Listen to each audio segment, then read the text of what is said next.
السلام علیکم، آپ دیکھ رہے ہیں پروگرام نیوز آر اور میں ہوں بطول راجپوت۔ آج کے پروگرام میں ہم بات کریں گے ایک بہت اہم موضوع کے حوالے سے جو کہ عام طور کے کرنٹ افیئرز میں اگنور ہو جاتا ہے کہ پاکستان کی فارن پالیسی کیا ہے، اور کیا پاکستان کی فارن پالیسی گزرتے وقت کے ساتھ بدلتی رہتی ہے یا ہم کسی روایتی فارن پالیسی کو ہی فالو کر رہے ہیں۔ کچھ دن پہلے بھی ہم نے اپنے پروگرام میں ذکر کیا کہ اب تو بین الاقوامی طور پہ بین الاقوامی سیاست میں انٹرنیشنل ریلیشنز میں اتنی فلیکسیبلٹی شو کرنے کی مثالیں ملتی ہیں جس سے یہ سوچنے پہ آپ مجبور ہو جاتے ہیں کہ کیا ہم صرف انڈیا سینٹرک فارن پالیسی ہمیں سوٹ کرتی ہے یا ہمیں آنے والے وقت میں نئے نئے تعلقات بنانے کی ضرورت ہے۔ فار ایگزامپل یو ایس اور چائنا اس وقت یہ بات کر رہے ہیں اور یہ پروپوزل یو ایس کی طرف سے دیا گیا ہے کہ global challenges, global economic challenges کی وجہ سے ایک دوسرے سے بات کرنی چاہیے، اور اس پروپوزل کی وجہ سے انڈیا پہ جو کچھ ٹریڈ کی قدغن تھی وہ بھی ختم ہوگی، اور یہ دنیا کی سپر پاور ایک دوسری پاور کو پروپوز کر رہی ہے، کیونکہ اب یہ ریئلائزیشن بہت بڑھ گئی ہے بین الاقوامی سطح پہ کہ جب تک آپ کے معاشی حالات بہتر نہیں ہیں اور معیشت ہی سب سے زیادہ اہمیت اختیار کر گئی ہے، جب باقی بڑی طاقتیں معیشت کی بیس پہ اپنے تعلقات بنا رہی ہیں، تو کیا پاکستان واقعی اس رستے پہ ہے، اور اگر نہیں ہے تو کیوں نہیں ہے؟ آپ نے دیکھا ہوگا کہ ٹیلی ویژن اسکرینس پہ جب بھی انڈیا اور پاکستان کی، فار ایگزامپل انڈیا اور پاکستان یا اسرائیل یا چائنا یا اسرائیل کے کسی اور کے ساتھ بھی تعلقات یا معیشت کی بات ہوتی ہے تو اس پہ ہمارا ایک ایموشنل سائڈ زیادہ ہوتا ہے۔ تو آج کے پروگرام میں ہم یہ سمجھنے کی کوشش کریں گے کہ کیا پاکستان نے اپنی معیشت کی بنیاد پہ ہی فارن پالیسی بنائی ہے یا نہیں بنائی۔ آج کے پروگرام میں اس حوالے سے بات کرنے کے لیے میرے ساتھ علی سرور نقوی صاحب موجود ہیں، ایکس ایمبیسڈر ہیں، US UK میں سرو کر چکے ہیں۔ آصف درانی صاحب میرے ساتھ موجود ہیں، وہ بھی ایکس ایمبیسڈر ہیں، بہت تجربہ رکھتے ہیں، عام ممالک میں ان کی تعیناتی رہی ہے۔ آصف درانی صاحب، آپ مجھے یہ بتائیے گا کہ یہ بڑا سطحی سا سوال ہے لیکن اس کا کبھی ہمیں جواب واضح طور پہ نہیں ملتا کہ ہماری فارن پالیسی ایگزیکٹلی ہے کیا؟ اس کے جو پاپولر ڈیفینیشن ہے، foreign policy is the reflection of your domestic structure. تو ہمارا ملک کے اندر جس طرح کے سیاسی حالات ہوں گے، جس طرح کے جو ہے پولیٹیکل اسٹیبلٹی ہوگی، یا تو اس کے ساتھ ہی آپ کی اکنامک اسٹیبلٹی آتی ہے۔ تو یہ اس کا اثر آپ کی فارن پالیسی پہ بھی اسی طرح پڑتا ہے۔ اور پھر یہ کیا کیا جائے کہ پہلے دن سے ہی ہماری انڈیپینڈنس کے ہمارے ساتھ انڈیا کے ساتھ جو ہے ایک ایڈورسریل ریلیشن شپ رہا ہے۔ اس کے بعد ہمارے ویسٹرن فرنٹ پہ سیاسی طور پہ شروع دن سے افغانستان کے ساتھ تعلقات اچھے نہیں تھے۔ سوویت انویژن آف افغانستان کے بعد جو تبدیلی آئی تو ہم سمجھے شاید مجاہدین جو ہیں وہ اب پاکستان کو فیور کریں گے، لیکن ایسا نہیں ہوا۔ آپ نے دیکھا کہ جب گلبدین حکمتیار پرائم منسٹر بنے تو وہ ایک دن بھی کابل نہیں جا سکے کیونکہ ہم ان کو سپورٹ کر رہے تھے، دوسری طرف سے احمد شاہ مسعود ہمارے خلاف ہو گیا۔ تو باقی وہ ہسٹری ہے، اگر ہسٹری میں جانے کی ضرورت نہیں، تو ہمارے لیے تو from the day one almost, اور خاص کر پچھلے 40 سالوں میں ہم ٹو فرنٹ سچویشن سے جو ہے نبرد آزما ہے، اور اس صورت میں آپ کی اقتصاد کیسے بڑھے گی؟ تو لہٰذا یہی وجہ ہے کہ آپ پچھلے اگر 20 سالوں میں دیکھیں گے تو آپ کی ٹریڈ وہی $24 بلین کے گھومتی رہی ہے اور اس میں کوئی اضافہ نہیں ہوا ہے۔ آپ کے ایکسپورٹس، معاف کیجیے، آپ کی ٹریڈ تو جو ہے وہ زیادہ ہے لیکن جو ایکسپورٹس رہی وہ 24 to 28 بلین کے وجہ کیا ہے؟ وجہ یہی ہے کہ ایک آپ کے یہاں پولیٹیکل انسٹیبلٹی ہے، دوسری بات یہ ہے کہ جو اقتصادی طور پہ چونکہ ہم ٹو فرنٹ سچویشن فیس کر رہے ہیں تو ہمارے لیے جو ہماری جو وسائل ہیں وہ یہاں پہ جو ہے کنزیوم ہو رہے ہیں۔ جی علی سرور نقوی صاحب، آپ کے نزدیک فارن پالیسی کی، اس فارن پالیسی کی کیا تعریف ہے جو پاکستان فالو کر رہا ہے؟ دیکھیے، فارن پالیسی جو ہے وہ ایک تو خارجہ پالیسی کیا ہوتی ہے اور اس میں بہت سے فیکٹرز ہوتے ہیں۔ ایک آپ کے پڑوسی ممالک سے تعلقات، اس کے بعد آپ کے خطے میں جو ممالک ہیں ان سے تعلقات، اور تیسرے عالمی سطح پہ گلوبل پرسپیکٹو میں آپ کیا رول پلے کر رہے ہیں۔ اس کے علاوہ جو بین الاقوامی تنظیمیں ہیں خاص طور پہ اقوام متحدہ اس میں پاکستان کیا رول پلے کر رہا ہے, کون سے ایشوز پہ پاکستان پوزیشن لے رہا ہے. تو یہ سب ایک طرف. دوسری بات اقتصادی صورتحال, وہ تو درست ہے کہ ہماری اقتصادی صورتحال اچھی نہیں ہے اور کافی بہتر ہونی چاہیے, لیکن دیٹ ان اٹ سیلف وہ بذات خود کوئی ایسی ایک ہی فیکٹر وہ نہیں ہوتا ہے. پاکستان کی اسٹریٹجک لوکیشن ہے. پاکستان بارہا ایسے سچویشن میں اپنے کو اس نے پایا کہ اس خطے پہ ساری دنیا کی نظر تھی.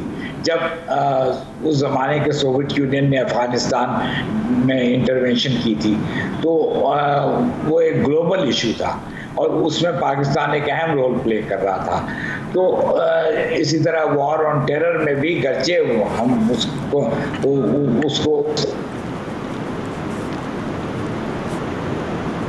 لیکن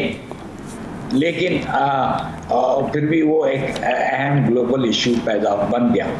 تو یہ سارے بہت سے عناصر ہیں اس معاملے میں, اس شعبے میں, جس کا ایک مکمل صورتحال وقتاً فوقتاً جو ڈیولپ ہوتی رہتی ہے, اس میں آپ کی فارن پالیسی کا ایک رول ہوتا ہے. پاکستان نے بہت سی باتوں میں, جیسے ڈی کالونائزیشن تھا کہ جب سامراجی حکومتوں سے مختلف ممالک نے آزادی حاصل کی, جیسے افریقہ کے ممالک, تو اس میں پاکستان نے بڑا اہم رول ادا کیا.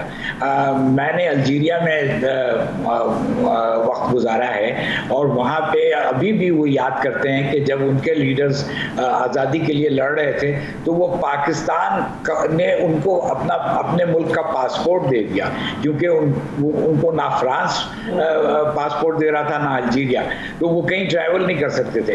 ہماری وجہ سے وہ سارے دنیا میں انہوں نے پرچار کیا اپنے جنگ آزادی کا. تو ہم نے بہت سے رول ایسے ادا کیے ہیں جس کی ابھی تک لوگ اس کی تائید کرتے ہیں, اس کو یاد کرتے ہیں. ٹھیک ہے. آصف درانی صاحب, یہ بتائیے گا کہ ماضی میں پاکستان کا جو رول ہے اس کے بارے میں علی سرور نقوی صاحب نے بھی بات کی, لیکن اگر موجودہ صورتحال میں آ جائیں, IMF کے ساتھ جب پاکستان کی ڈیل ڈیلے ہو رہی تھی اور اب تک کچھ معاملات ہیں جو طے نہیں پائے, تو یہ سوال بار بار اٹھتا تھا کہ پاکستان کی جیو پولیٹیکل امپورٹنس پہلے جیسی نہیں رہی. کیا واقعی یہ درست ہے کہ افغانستان سے امریکہ کے انخلاء کے بعد پاکستان کی وہ جیو پولیٹیکل امپورٹنس نہیں رہی؟ دیکھیے, یہ IMF تو ایک اقتصادی تعلق ہے ہماری اکانومی کے ساتھ, اس کو آپ ڈپلومیسی میں کیا اس کو مکس کریں گے. بہرحال ہماری اقتصادی حالت ٹھیک نہیں ہے, اور جہاں تک امریکہ کا تعلق ہے, ظاہر ہے اس نے جو ہے وہ جب نکلنے کا فیصلہ کر لیا تھا تو وہ اس کے اور پاکستان کے اس لحاظ سے وہ اہمیت نہیں رہے گی, کیونکہ امریکہ نے جب بھی پاکستان کی طرف ہاتھ بڑھایا وہ ایک ٹرانزیکشنل ریلیشن شپ تھی. اس میں ان کی جو ہے کبھی کوئی ایسے پاکستان کے لیے کوئی ایسی محبت نہیں تھی کہ ہم یہ سمجھیں کہ امریکہ جو ہے وہ ہم امریکہ کے بغیر رہ نہیں سکیں گے اور یا امریکہ ہمارے بغیر رہ نہیں سکے گا. یہ ہماری غلط فہمی ہے. اور اب دیکھیں ٹائمز ہیو چینج. ایک وہ زمانہ تھا جب ہم ایک ڈکٹیٹرشپ میں ہم یہ کہہ رہے تھے کہ ہم فری ورلڈ کے لیے جنگ لڑ رہے ہیں. جب سوویت یونین افغانستان میں تھا, اس کو گرم پانیوں تک رسائی جو ہے ہم اس کو ڈینائی کریں گے. لیکن آج وہ دور ہے کہ ہم چاہتے ہیں کہ ہم اپنی جغرافی کا جو ہے فائدہ اٹھائیں اور اس کو ٹرانزٹ ہب بنا دیں. اس میں روس بھی شامل ہے, وہی روس جو اس کا ایک سکسیسر اسٹیٹ ہے سوویت یونین کا. تو ٹائمز ہیو چینج. تو اسی طرح جو ہے فارن پالیسی کی جو تقاضے ہیں وہ بھی تبدیل ہو جاتے ہیں. اور دوسرا یہ ہے کہ آپ نے جو ہے افغانستان کے کانٹیکس میں انڈیا نے جو ہے افغانستان کی سوئل کو یوز کیا ہمارے خلاف. اس نے فاٹا ریجن میں TTP کو سپورٹ کیا فائنینشلی. اس کے بعد بلوچستان میں جو ہے وہ ڈسیڈنٹس کو سپورٹ کر رہے ہیں, انرسٹ پیدا کر رہے ہیں. تو یہ اس نے ہمیں نقصان پہنچایا ہے, اور ہمارے وسائل جو ہیں وہ اس میں جو ہے استعمال ہوتے رہے جو کہ کسی پروڈکٹیو جو ہے کاموں کے لیے استعمال ہو سکتے تھے. یہ اس لحاظ سے جب آپ خطے کی بات کریں گے، امریکہ کی تو اہمیت کی بات کریں گے، تو امریکہ کی اب پرائرٹیز کچھ اور ہوتی جا رہی ہیں۔ ہاں، اس کانٹیکس میں شاید امریکنز چاہیں گے کہ پاکستان ان کو سپورٹ کرے، ان کے اقدام کو سپورٹ کرے۔ جیسے اب یہ یوکرینین کرائسس ہے، اس کے اندر وہ چاہتے تھے کہ ڈیولپنگ وہ باقی تمام دنیا جو ان کو سپورٹ کریں، پاکستان نے ایبسٹین کیا۔ اس کے علاوہ اور تقریباً جو ہے 35 ممالک نے ایبسٹین کیا، جس میں چائنا اور انڈیا بھی شامل تھے، آدھا افریقہ شامل تھا، اس کے بعد لیٹن امریکن ممالک تھے وہ شامل تھے، مڈل ایسٹ کے اس میں سعودیہ اور یو اے ای بھی شامل تھے، انہوں نے ایبسٹین کیا اس ریزولوشن میں۔ وہ ایک طرح کا اظہار تھا، تقریباً 70% of the world population wise اس نے امریکن ریزولوشن کو اس طرح سے سپورٹ نہیں کیا، ایبسٹین کیا۔ لیکن اس کا یہ مطلب نہیں ہے کہ جو روس نے اقدام اٹھایا یوکرین کے اندر اس کو بھی سپورٹ کیا گیا، نہیں۔ لیکن اصل جو میسج دینا تھا وہ یہ کہ آپ یہ کیوں طے کر لیتے ہیں کہ جو آپ کے دشمن ہیں وہ ہمارے دشمن۔ یہ ایک عجیب صورتحال ہے جس کے لیے ہم پاکستان جیسے ملکوں کو جو ہے ہمیشہ انڈر پریشر لایا جائے گا۔ جی، یہاں پہ ایک بریک لیتے ہیں، جب بریک کے بعد واپس آئیں گے تو اسی سوال کا جواب علی سرور نقوی صاحب سے بھی لیں گے کہ کیا یہ صرف ایک پرسیپشن ہے یا واقعی پاکستان کو جیو پولیٹیکلی بھی چیلنجز ہو سکتے ہیں، اور اس حوالے سے بھی بات کریں گے کہ امریکہ میں بڑھتی ہوئی انفلیشن کی وجہ سے امریکی حکومت میں یہ ریئلائزیشن کہ پہلے ٹرمپ کی حکومت کی پالیسیز کو چینج کیا جائے اور چائنا کا رخ کیا جائے، یہ فلیکسیبلٹی کیا پاکستان کے بھی اندر کچھ ہارڈ کور معاملات کو لے کے آ سکتی ہے یا نہیں؟ ایک بریک لیتے ہیں، پھر سے بات کرتے ہیں۔